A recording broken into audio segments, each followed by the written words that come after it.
Hey, welcome back to another video. Welcome back to the channel.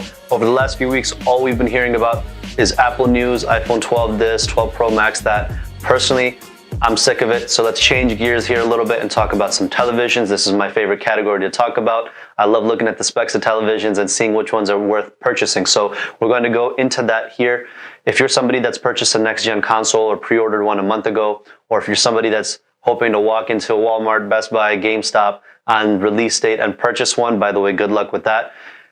You most likely will need another television. It's not the best news to hear. I know, I'm sorry, you just spent $500–600 on a console, and now I'm telling you, you got to spend another $500 to $1,000 on a television. It's not the best news to hear. But if you're somebody that is trying to get the most optimization out of your TV, the highest graphics, best refresh rate, and you're really trying to utilize this next-gen console for what it's worth, then you would want to purchase another TV. If you're somebody that spent $3,000 to $4,000 on a TV over the last year, you probably will not need to purchase another one. But we're going to go into some of the specs of what your television requires for these next-gen consoles to run at their top speed, their top optimization. So let's get right into it. Now, the main specs that we're looking at are 120 hertz, which is extremely difficult to find in spec sheets these days. You have to go to the manufacturer's website, look up the model number, and then you might be able to find the hertz. And even then, it is a little confusing. So we'll go into that a little bit in more detail later.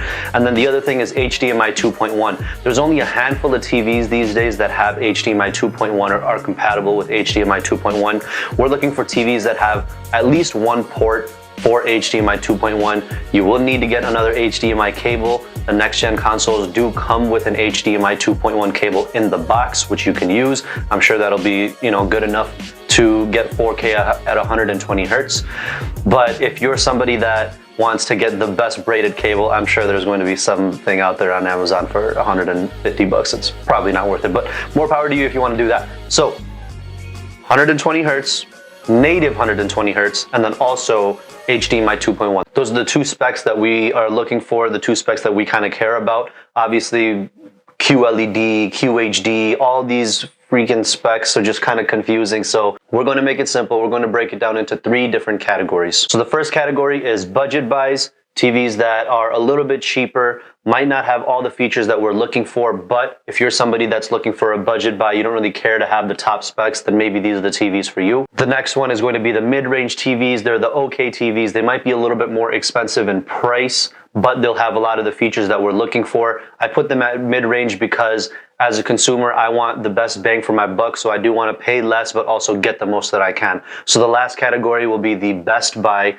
There's only one TV on here that I recommend as of now. Once we go into 2021, I'm sure a lot of manufacturers, Samsung particularly, I think will start making a lot of TVs that are in the right price range, about $500 to $1,000. For this video, we're focusing on TVs that are from $500 to about $1,300. We could go up to $5,000, $6,000. We could go up to $3,000, get a lot of these features that would be awesome for these next-gen consoles, but this video is targeted towards mid-range, kind of lower-end TVs that'll still get you the 4K at 120 hertz.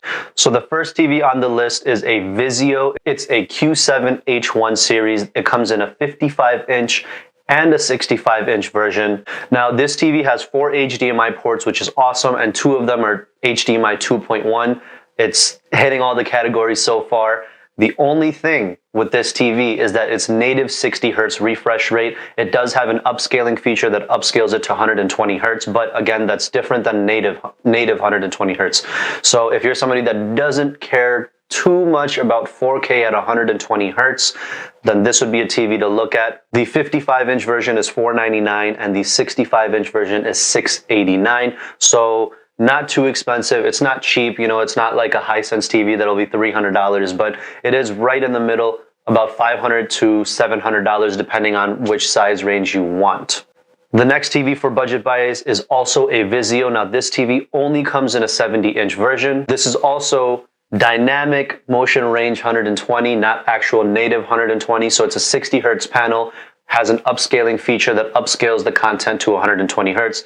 One more time, let me reiterate, it's not the same as 120 hertz, but again, if you don't care about that, then take a look at this TV. This TV also has 2 HDMI 2.1 inputs, same as the last TV.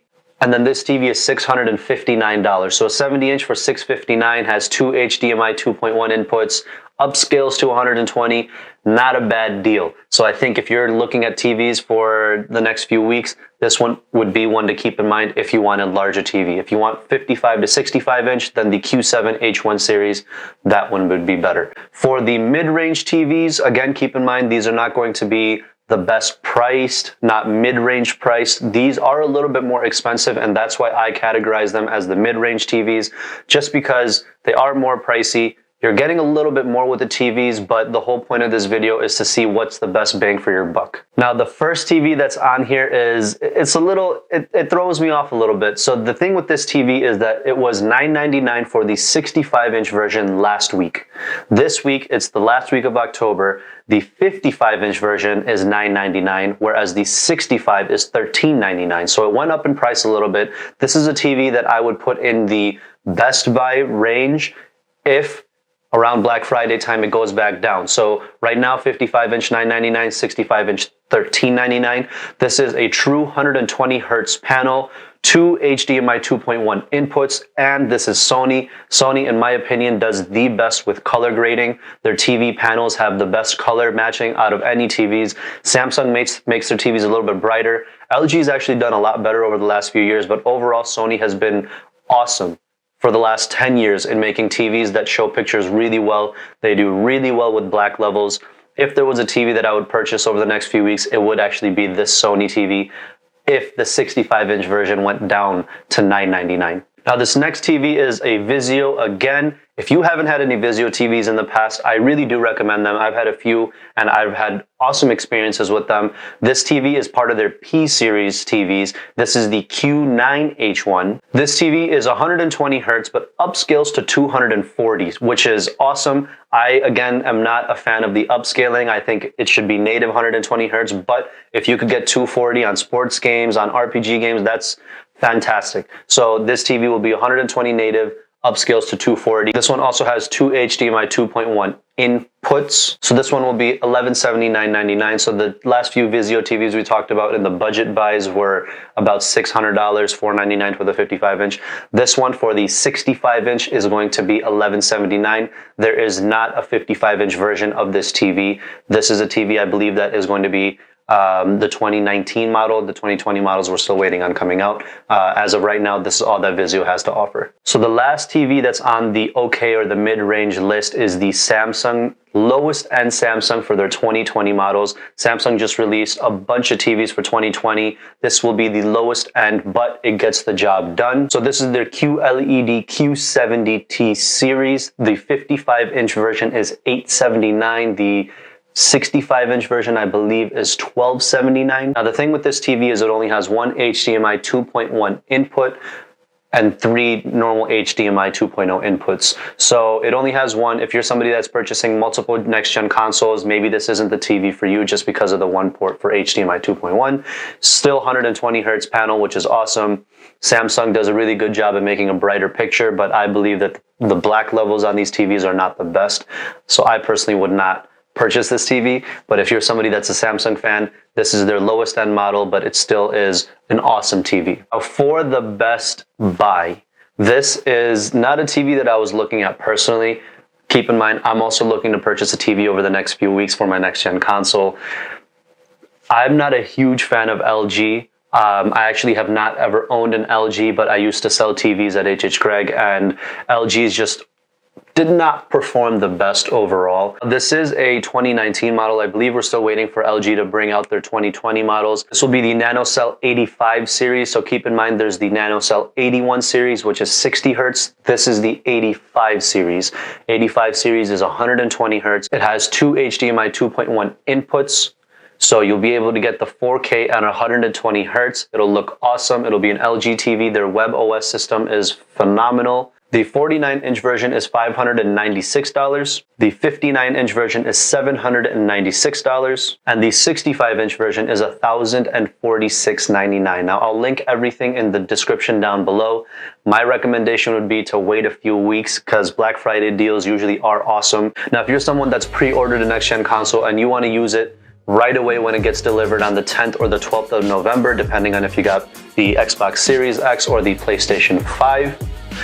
You might need a TV right away. If you do, I'd recommend purchasing one and then having wherever you purchase it from price match on the day of Black Friday. A lot of companies do that. You will find better deals towards the end of November, I believe, so I'm going to wait until the end of November. I'm personally just going to play my next-gen console on my 60 Hz panel. I do have a 120 Hz panel, but I think that for a while, a lot of the games that are going to be released are not going to be fully optimized for the 4K at 120 Hz. It's going to take some time for a lot of the games to be fully optimized at that level. So the only few games that can run 4K 120 Hz through the HDMI 2.1 port, I think, is Call of Duty, there's a new Assassin's Creed, and then there's a few other games. I believe Dirt 5, I think, is one of them. Don't quote me on it. But yeah, if you're somebody that plays Call of Duty, you want Call of Duty 4K 120 Hz, then you have to purchase one of these TVs. Unless you already have one, then you're lucky.